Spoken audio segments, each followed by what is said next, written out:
Hi guys, and thanks for tuning in to our Scooters and Scoreboards podcast, wherever you may be, whether it's here or overseas. Thanks for tuning in. If you are listening to us from Spotify, obviously, also thanks for tuning in. First of all, just like to thank our sponsor, JP Property Maintenance, who's come on board for this year. It's going to be awesome. It's going to be a cracker of a year. And as for all of our awesome support from our followers out there as well, we thank you guys as well. Our first ever podcast for this year, which is going to be awesome. We have also launched on a lot of other platforms besides our Facebook, our YouTube. We're now going to do some small ones, like some small 5-minute questions on TikTok as well, and we are going to have just plain audio on Spotify. So feel free to jump over there and have a listen if you don't like watching these videos. And obviously I got the man, the myth, the legend alongside me, Davo, for another year, mate. You ready for it? Going to be a crack of a year? Yeah, can't wait, mate. Going to be awesome, not long now.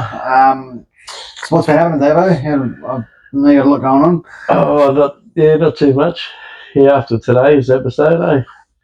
The poor old car. That's the way it goes, I suppose, isn't it? That's it, mate, that's it. They cost money, cars. Yeah, well, they do, 100%. Yeah, it costs too much sometimes. But look, without further ado, we are 5 days, guys, just 5 days away from the 2026 pre-season challenge, which we're actually going to touch base on in a minute. But what I want to touch base on with Davo while I've got him here, get his thoughts on this Zach Lomax situation. Obviously, a lot going around the media. I know his court date, I think I'm not sure if it was today or in a couple of days, but obviously there's been situations with him where he's a lot more's come out about the fact that he had a mutual meeting with Parramatta. They've turned around and they've said to him, obviously what's going on. He's come out and he said, look, he wasn't happy there. He's been thinking of doing things outside of the NRL. Oh yeah. He wanted to chase his options outside of NRL there, which I get fair enough. If you've got other decisions there, why not go for them? Yeah. And then Parramatta's like, we'll sign you off, but we'll sign you off stating that you can't sign with anyone else for 4 years. Yeah. Well, and Parramatta's understanding it was he was going to R360 because that's what he's told him. Yeah. Which, fair enough. Yeah. You're chasing like a lot of others were. And then before you know it, they've released him. He wasn't allowed to sign still isn't allowed to sign with any other club. Yeah, which is fair enough. Yeah. And then before you know it, R360 turned around and gone, we're not doing it now due to this and that. And he's had nowhere to go, and he's tried to come and jump on Melbourne's back door, and Melbourne said, well, we'll take you. Yeah. And then Parramatta's like, well, hang on a minute. Yeah. We're not releasing you. Yeah, well, that's it. And then Melbourne have thrown... First off, Melbourne threw $200,000 to Parramatta and said, look, we'll offer you this for Lomax. Parramatta said, no.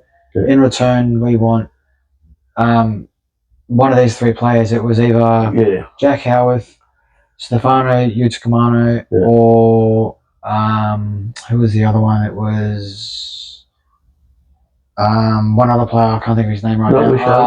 No, it was Coates. Coates. Yeah.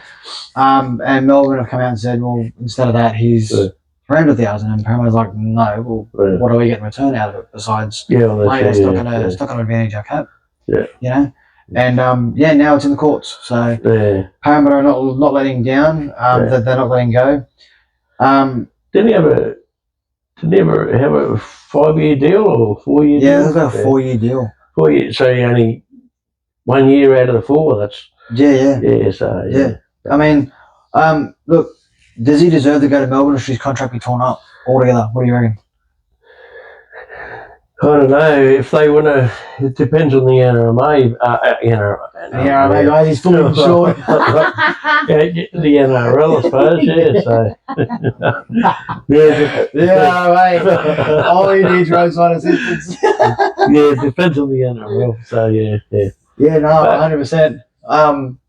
If you're Melbourne, do you still want him? with everything that's going on, if you're coaching Melbourne right now, do you want him at your club, regardless of this contract, things like that? The fact he's walked out on the Dragons, he signed a deal with Parramatta. Yeah, 4 years walked and out of there. Played 1 year. Do you want him at your club? Yeah, don't get me wrong. He's a good player. He's good with the ball. Good what he does. Yeah. But yeah, so I don't know. Yeah, but yeah, I don't think they shouldn't. I don't know. He just needs to be. I don't know. They just fair's fair. They told him not to go to another club. Yeah, 100%. Which is fair enough. So yeah. Look, if I'm Melbourne, I don't want him just because of his history. Don't get me wrong, he's a great player. He's played for New South Wales. He's played for. I'm pretty sure he played for Australia as well. I'm pretty sure he has. Look, he's a great player. He just, in my head, he's lost his touch for NRL. He's tried to chase money, and it's just failed him. So just like anyone with a job, well, you try to chase the dollars, go better money. But there's a lot of scrutiny on the Parramatta Eels. Obviously, everyone's got their own opinions. We understand that, but people are out there and they're saying, Parramatta should just let him go. It's too much drama, and this and that. What's that wasp there? Holy Jesus, he shouldn't be in here. He's going out the door. That was scary. But yeah, they're pretty much throwing up like Parramatta should just hand him over, or they're holding on to him rights for winning his careers and that. But sorry, if I'm Parramatta, I'm doing what I'm doing because I want to protect my club. Yeah, and plus, so you said he's not allowed to go to another club, which is fair enough. And Melbourne CEO's come out and he's had his say, and the Parramatta CEO's like, well, hang on a minute. If that was you guys, with one of your players come out and say, "Oh, we don't want to be here," and then all this has happened, and now, hang on, now we're going to jump in and be like, "Oh, no, I want to go to this club," or and Parramatta's like, "We'll take you." And if you're Melbourne, are you going to do the same thing Parramatta doing? Of course you are. Of course you are. Do it to protect your club and your salary cap. And that's where well done to Parramatta. But look, now it's gone through the courts. Do we see it to a point, like I've got one of our followers, he's come out and said to me he thinks the courts are going to allow it just to stop everything. But in saying that, if the courts allow this thing with Lomax to go ahead and they say, yep, you can sign with Melbourne, Parramatta, I've got to move on. What does that do to any other player on any other contract? Is all the other players going to come out and do the same? Exactly right. That's going to cause that much turmoil, that much scrutiny. But I don't know. They said he's not allowed to go to another club, which is fair enough. 100%. But it's a contract on it. Yeah, so he only played the 1 out of the 4. Yeah. So but really, Give us your thoughts on that too, guys. If you're just still in here, we really appreciate it. Give us your thoughts on the Zach Lomax situation. Are Parramatta doing the right thing? Are Melbourne the victims here, or does Zach Lomax deserve to even have a contract? Let us know what you guys think. Really appreciate it. Moving on. Also, guys, if you have any questions, get them in as well. Questions, challenges, food challenges, anything. We are more than happy to have a discussion or have a bit of a mixture. Just a piece of advice: Dave does not like pickles, so if you want us to do some pickles, or if you need Dave's nrma assistance for his contracts, give him a holler. All right, let's get into it. The NRL preseason is this Saturday. It kicks off. We've got a doubleheader round 1. The Las Vegas teams are heading into this round 1 at Jubilee Stadium. Obviously, the Bulldogs go up against Cowboys at 5:30 at Jubilee Oval. Pardon me. As for this, Cowboys run out with a couple of players. They've obviously got Robert Derby. He'll be out there alongside Zach Labart, Jackson Paulo, Jackson Purdue, Jake Clifford, Helam Lukey, who is back since missing last season from that ACL injury. So we wish him all the best, and hopefully he gets a full season under his belt this year, which would be good for him. As for the Bulldogs, not so many are running out this weekend.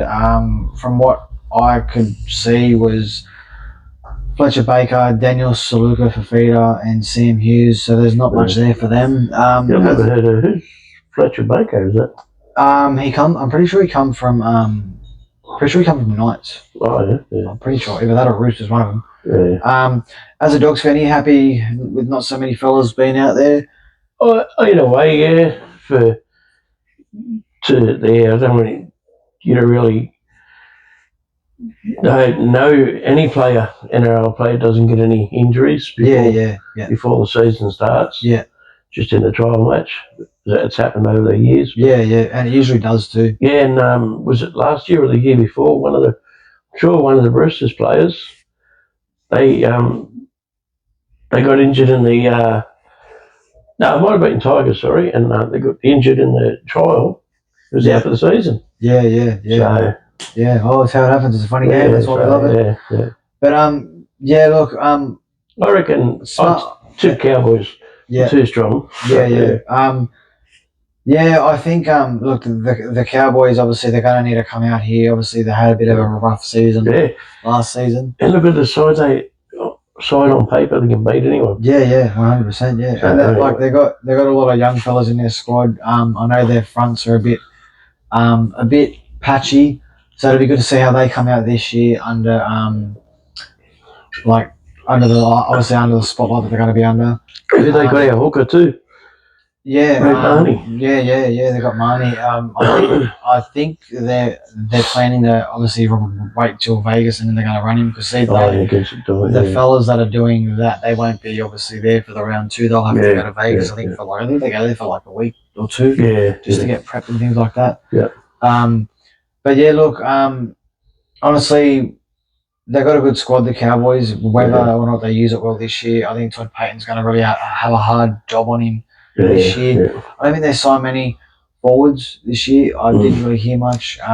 So yeah, as for the Doggies, if they find some consistent form at the start of the season, and they obviously hit their straps with the likes of Galvin in the squad as well, give him he's had a full pre-season there at the Doggies. Yeah, that's right. Yeah, I think him alongside a couple of the other.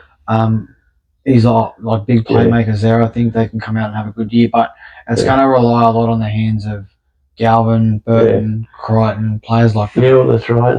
Yeah. So players like that are a danger to their squad, like a danger to defensive lines and can create. You can't always rely. You can't always rely on. Yeah, they're good players there. 100%. See, look at Penrith.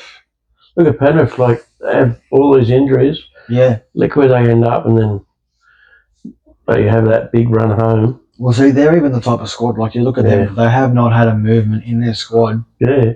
They've had barely any players leave their squad this year since they first won their first grand final. Yeah.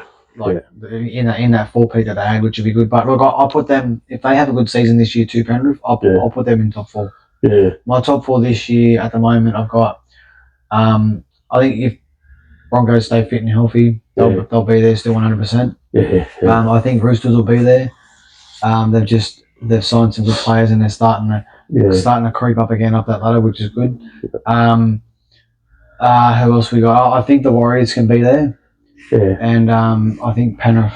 Yeah. I think if the Warriors with Luke Metcalf fit and firing in that squad, Tuivasa-Sheck,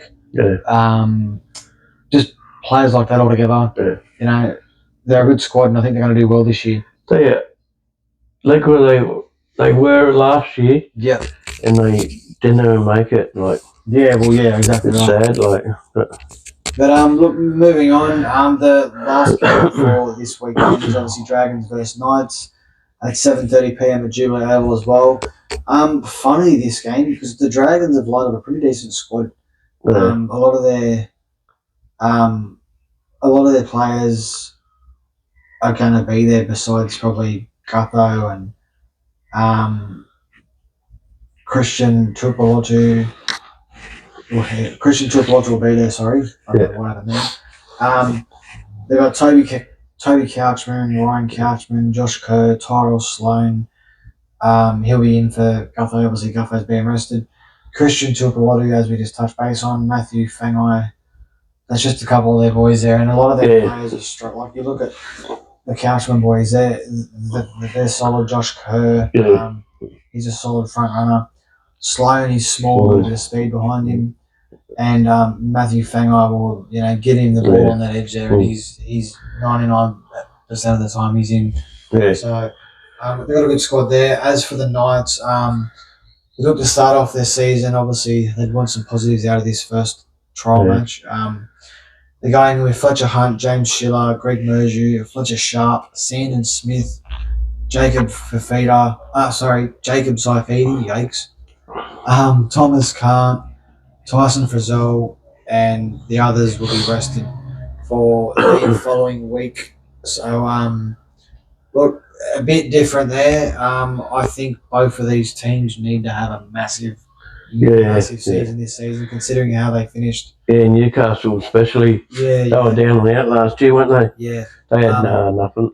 I mean, look, they've signed Dylan Brown from the Parramatta Eels there. Oh, that's right. Yeah, he's a good signing, but whether or not he clicks straight away with the boys, I can't see. Didn't you say Sandon Smith? Yeah, they got him there too. From Roosters? Yeah. So he went to Knights? He went to Knights, yeah. I only just found out about that, but yeah. It's wonder, yeah. But yeah, I think it'll be him and Dylan Brown in the halves. In the halves, yeah. It's a bit of an odd combination. Yeah. Considering how they both. Isn't Dylan Brown more of a 5'8"? He's more of a runner. I suppose they're still halves, but yeah. Oh yeah, he's a 5'8". I just mean like 5'8". Oh yeah. Basically, in the spine, say. But look, as we said, I think both of these teams need to come out and have a massive season. Yeah. I think the biggest concern for the Dragons for me is their middlemen. I know they've got Christian Tuipulotu there, who's a great player. Yeah. But regardless of that, I think there's many other decent players there. Yeah. As for their edges, they've got to find a spot in their squad for Tyrell Sloan regardless. Yeah. If I'm Dragons, I'm leaving him at fullback and I'm putting Gutherson out there on the edge. Yeah, well that's it. Yeah. He's aging. Obviously his knees ain't 100%. Yeah. They haven't been for a while now, and like last season proved, he just tried to come out and do everything he could to get the boys a win. And you can't just be relying on one player. No, well that's it. Yeah. I think the Dragons they've got old veterans there with young. With a younger lineup. So well, it's not a very different, different combination. Yeah, they need middlemen 100%. As for the Knights, they're starting to form a decent lineup. I mean, you've got Fletcher Hunt, who's a great player. Greg Marju's one of their best edge players there, I reckon. They've got a hold of Sandon Smith. I don't know how they pulled that off, but they have. But Jacob Saifidi and Tyson Frizzell, to me, they're players like Tyson Frizzell would be almost like a 25-minute player. Yeah, he still runs the ball hard. He's still a hard runner with the football and that, but he'd be coming close to his end of his career. Yeah, well, 100%, yeah. But I mean, look, I'm going to put that one a close one. I'm not too worried about who wins. Obviously, we're nothing yet. It'd be good just to see how these two teams are going to shape up on the field. Yeah. You get a lot of the younger fellas out there and get them some game time under their belt. Their match fitness are doing good. But what's something that we can expect from these four teams heading into their first run out? Like, what should we expect? Should we expect some new running styles? Maybe a bit more in defense from them, or a bit more like different structures on the way they're running their It'd be different to see how that. So you said Sandon Smith, Knights, yeah. Well, Dylan Brown will be waiting. They'll be keeping him for the first round, eh? Yeah, I honestly think he'll get a run. I think he'll get a run next week. Yeah. Because obviously they don't go to Vegas till March 1st. Yeah. So I think if they'll do their run next week, whether they do a full outing or not, who knows? But then they've got I think it's 2 weeks at Vegas, or they're at Vegas for March 1st. Yeah. And then they fly back, and then they don't play for like 14 days anyway. So Yeah. do they get that boost there? But Mm. look, I just want to see some footy. I just want to see these teams come out and just play. Just a decent game of football. Yeah, I mean, you know, last year they both come out and they could barely put a hammer to the tip of a nail. For a piece of wood, you know, like that just wasn't happening. And Newcastle, everything they tried, just nothing happened. Right, went right for them. So 100%. While we're here, what coach do you reckon is going to be under fire this year? What NRL coach do you reckon will be under the most pressure? Benji. Yeah, could be a possibility. Yeah. Is it Seabold from Manly or? Yeah, Seabold from Manly. Seabold. Yeah. I like Benji. That's a decent pick. Like I Tigers to come out and sit out there. I'm not too worried about him and whatnot. But I think the coach that's going to be under a bit of a spotlight is going to be I think it's going to be Wayne Bennett. Oh, South. I think Wayne Bennett, because look, since he's been there, they haven't made the 8. Yeah. They didn't make the 8 last year. No. Hey, terrible year last year. Players are up and down. Yeah. You know, do they look at middle of the season? Do they start thinking if they haven't got wins up or what? But I mean, he's not getting any younger. Yeah, I know. Yeah, he's getting on now. He's still a. Isn't he 70 odd? Yeah, 70. I think his mum's. No, he wouldn't be. I'd say be late 70s. So wouldn't be quite your mum's age, 80, but. Yeah, no. Guys, if you got anything on what we just talked about with the games, get your questions in and whatnot as usual. This is our first one back. We are a bit rusty, as you can probably tell, but yeah, it's saying the nrma instead of NRL. Yeah, but that's good enough. Don't forget, guys, we do have a competition going on for our local viewers in Western Sydney and the surrounds. Our sponsor is doing a giveaway. So don't forget to jump over to our Facebook page and give us a follow as well on there, and as well as following JP Property Maintenance. The giveaway will be on our Facebook pages. So yeah, jump over, give us a like. If you are in Western Sydney and you do then you do the instructions on the competition, we will put you in the running. So anyway, guys, that's going to be us. Unless Dave's got anything else he wants to touch base on. No, just keep it to nice, good season football. Yeah. I'm glad it's back. Yeah. Glad that our whole league's back. It's been some long and lonely Thursday nights. Yeah, it's going to be a lot more close games. Yeah, I think they will. Anyway, guys, thanks for watching and stay tuned for our next video. And remember, as always, this is our year. Thanks for tuning in, guys. We appreciate it. See you next video.